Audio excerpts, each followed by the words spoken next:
Salut les amis, me voici pour la première vidéo d'un nouveau projet, le temps d'une question.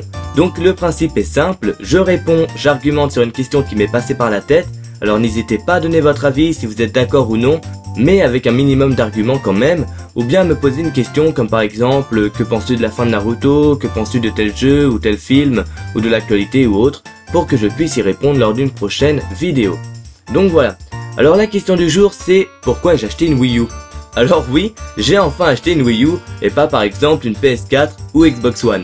Pour rappel, la Wii U est sortie en France le 30 novembre 2012 et au niveau des ventes, c'est plutôt mauvais, ou en tout cas c'est pas extraordinaire, même si Nintendo peut espérer une augmentation grâce à Super Smash Bros Wii U, donc on ne va pas se mentir, elle est quand même pas mal critiquée. C'est un peu une console qu'on délaisse, qui je trouve n'est pas jugée à sa juste valeur. Je pense réellement qu'elle est sous-estimée. Et justement, partons de ce principe. Premièrement, quels sont réellement les points forts d'une Wii U? On peut bien évidemment dire que c'est une console familiale ou entre amis, avec le nombre de manettes et les jeux qui s'y prêtent, mais ça reste l'idéologie de Nintendo. On peut aussi parler du gamepad, qui permet un nouveau gameplay, mais moi je vais plutôt faire une comparaison avec la One et la PS4. C'est ce qui m'a décidé dans mon choix d'acheter une Wii U en fait. Donc, pour commencer, le prix. On a d'un côté une PS4 à 400 €, une Xbox One à 500 €.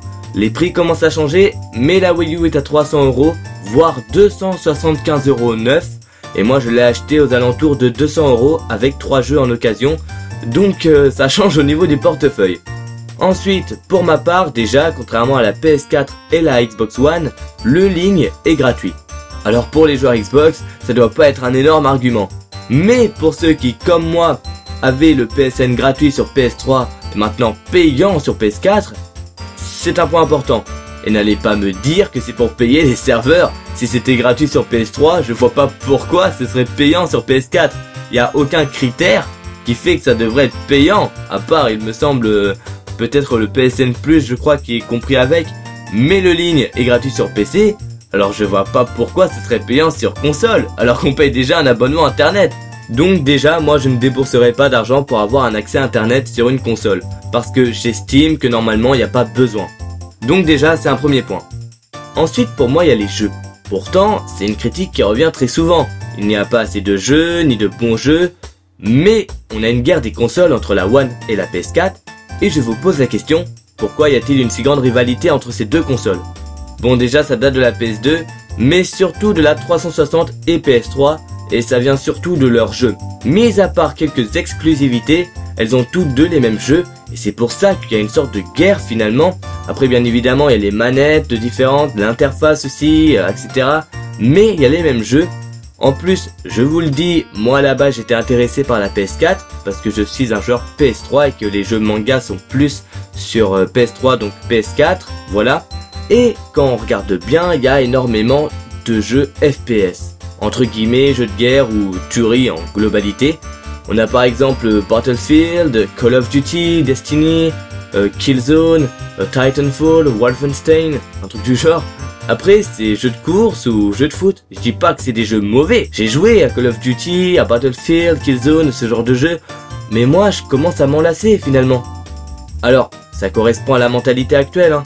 Les gens veulent des jeux matures, avec une console puissante, des graphismes de fou, une réalité ultra augmentée. C'est, sans être dénigrant ou autre, c'est celui qui aura la plus grosse. Et c'est con.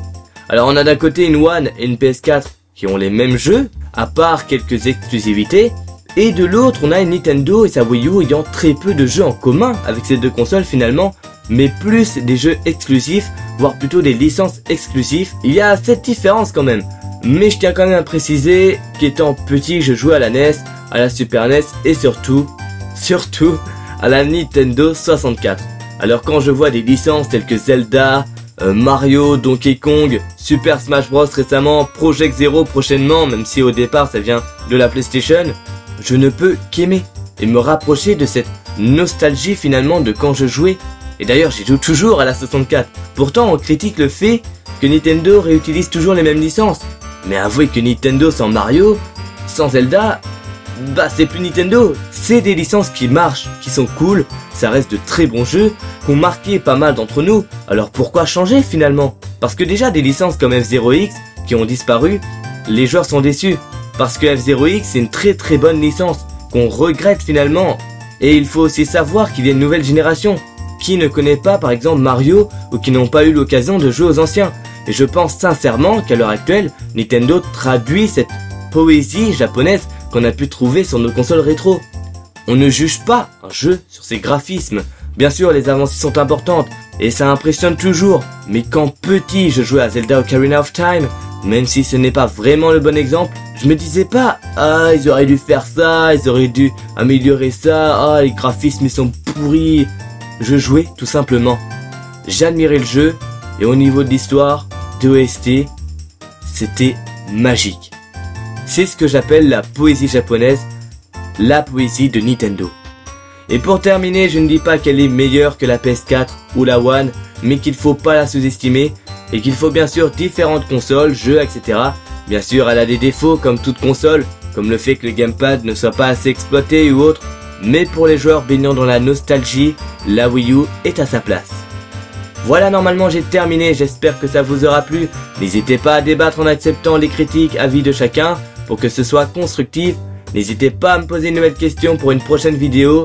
Et du coup la bonne nouvelle, c'est que je pourrai vous faire des vidéos sur des jeux Wii U. Donc sur ce les amis, on se revoit très bientôt. Sayonara.